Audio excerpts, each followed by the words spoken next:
Good day everyone, my name is Januin G. Anire from BSN1F.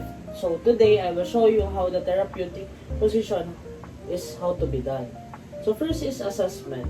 Assess the client's ability to move independently. So as you can see, my client is not move independently, so I can proceed to the next procedure. So assess the client's flexibility.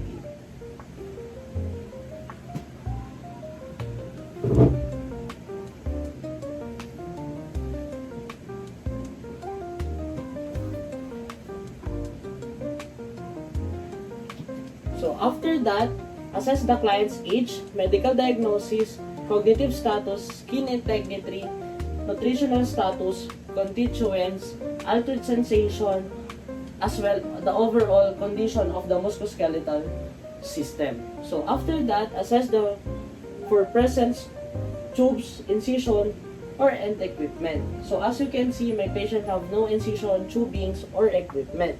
So next is assess the physician order for the specific restriction regarding client's positioning.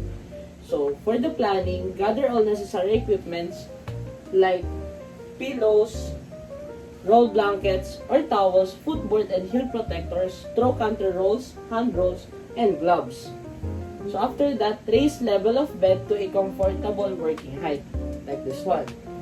So after that, remove all pillow and devices used in previous position and get extra help as needed. So for the implementation, perform hand hygiene and put PPE if indicated. And I will introduce myself to my client. Sir, I am Januin G. Anire from BSN1F for your caregiver today. And then I will verify my client using at least 2 identifiers like his name and birth date or name identification number. Compare identifiers with information on the client's record or client's bond. So after that, explain the procedure to the client and encourage to participate as appropriate. Close the room and curtains around the bed if possible to provide privacy. So as you can see, the window and the door is closed. So I will proceed to the next procedure, which is raise level of bed to a comfortable working height and lower the side rail and assist the client in side lying position. After that, remove all pillows and devices used in previous position. Plan the moving technique. So after that, obtain any need supportive devices or assistance. Follow proper body mechanic guidelines. For the first position, placing client in supine position. I will place my client on back with head of bed flat and spine in straight alignment. After that, place pillow under shoulders, neck, or head.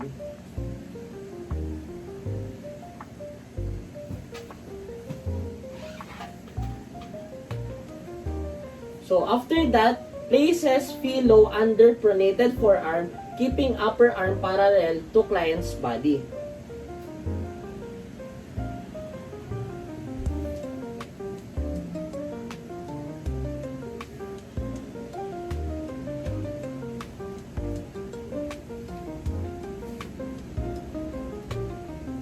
So after that, place hand rolls in client's hands.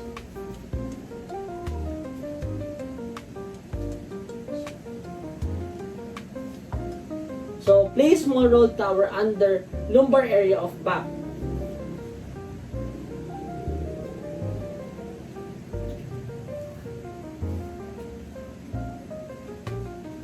So after that, place throw counter rolls parallel to lateral surface on the client thighs.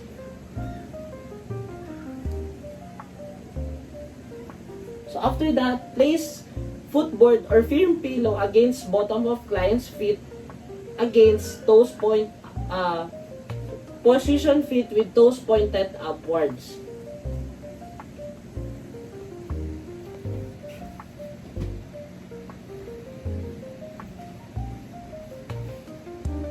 So my client is in supine position.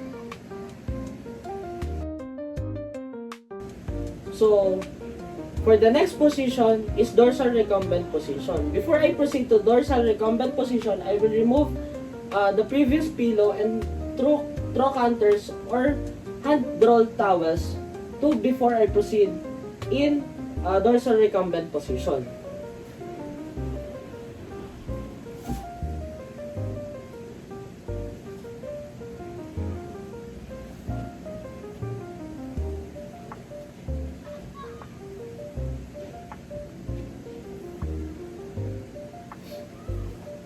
So, after that, place client's head, shoulders slightly elevated on a small pillow.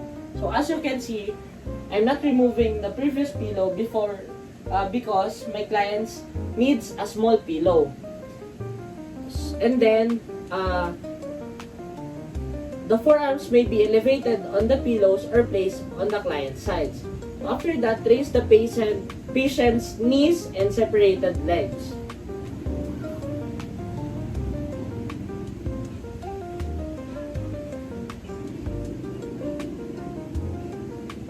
So, to provide privacy, I will put some towel on my patient side.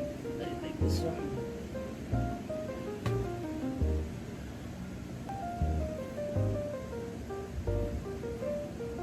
So, after that, remains the feet flat in position on bed. So, this position is dorsal recumbent position.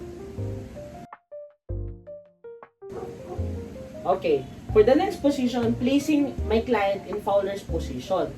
So, approximately 45 degrees, the head and trunk are raised to 45 degrees relative to the bed, and the knees or may not be flexed. So, after that, before I proceed to the procedure, I will remove or throw counters, towels, and pillows before I proceed the procedure.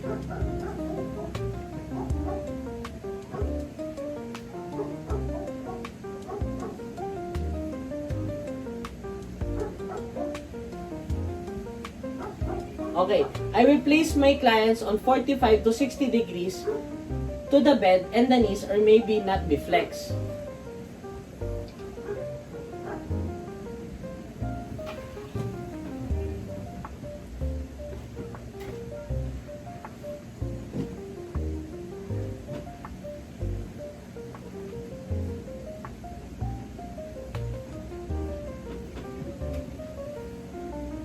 This my clients in on Fowler's position. For the semi-Fowler's position is less than 45 degrees or 20 to 30 degrees.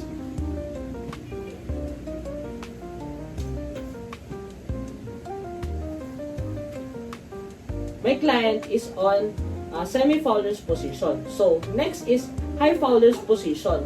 The head and the trunk are raised 60 to 90 degrees and most often means that the client is sitting upright at the right angle to the bed. So, I will add more pillows. So, my client's on sitting upright position.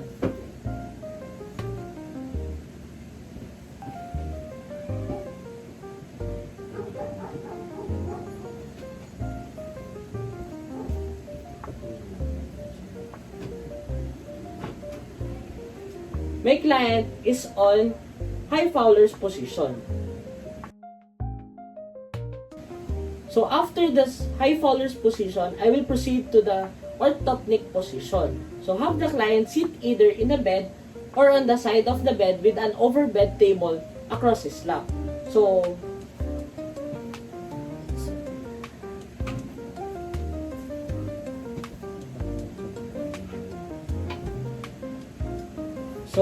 as you can see, my client is on the bed and pad table with pillow and elevate to a height that is comfortable to the client. And then have the client bend with head and arms resting on the table. So my client is on orthopnic position.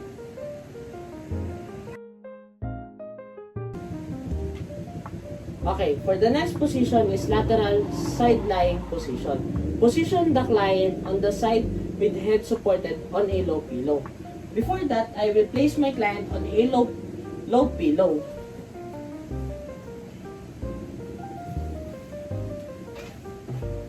And then, I will move my client through trochanter towel.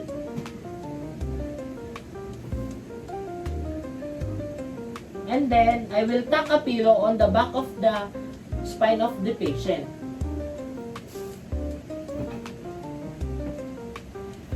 After that, brings the top arm and flex it and rest it on a pillow in front of the body and then put hand rolls in place if needed.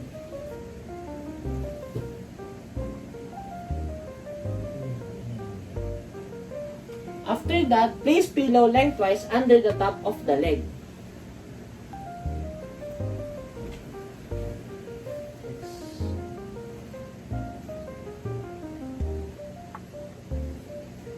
And then, support the feet at right angles.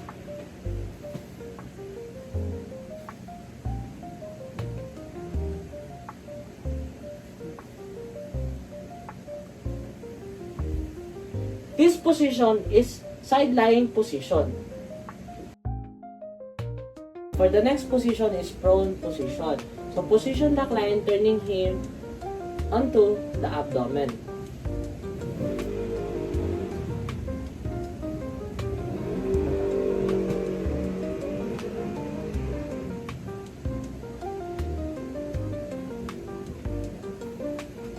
So after that, turns the head to one side, be sure the spine is straight.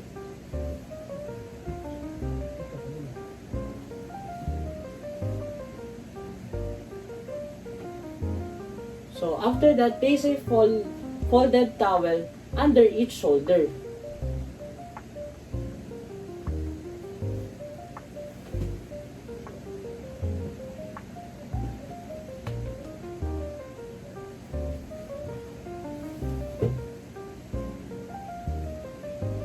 And then place arm flat on the patient's side or flex the elbow with the hand nearest the patient head.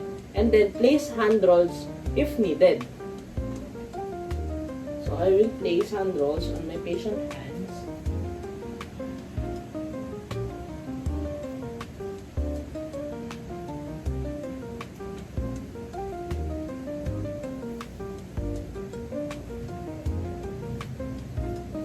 So this position, my client is on prone position. So placing clients in Sims position. So places the clients in side-lying position using only a single supporting pillow under the head.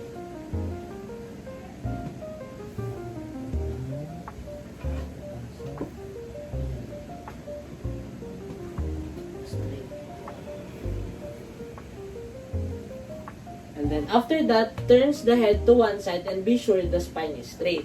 So the head is on one side. And then place a folded towel under each shoulders. And place arms flat on the patient's sides or flex at the elbow with the hands near the patient head. And place hand roll if needed.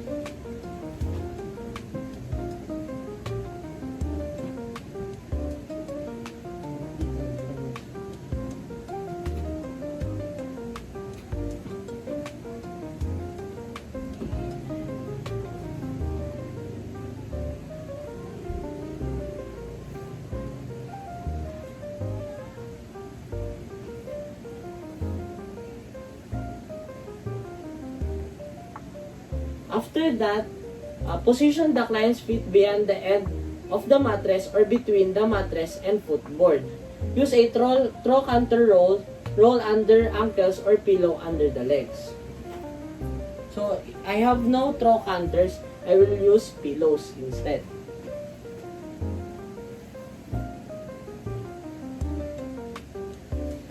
So, my client is on Sims position.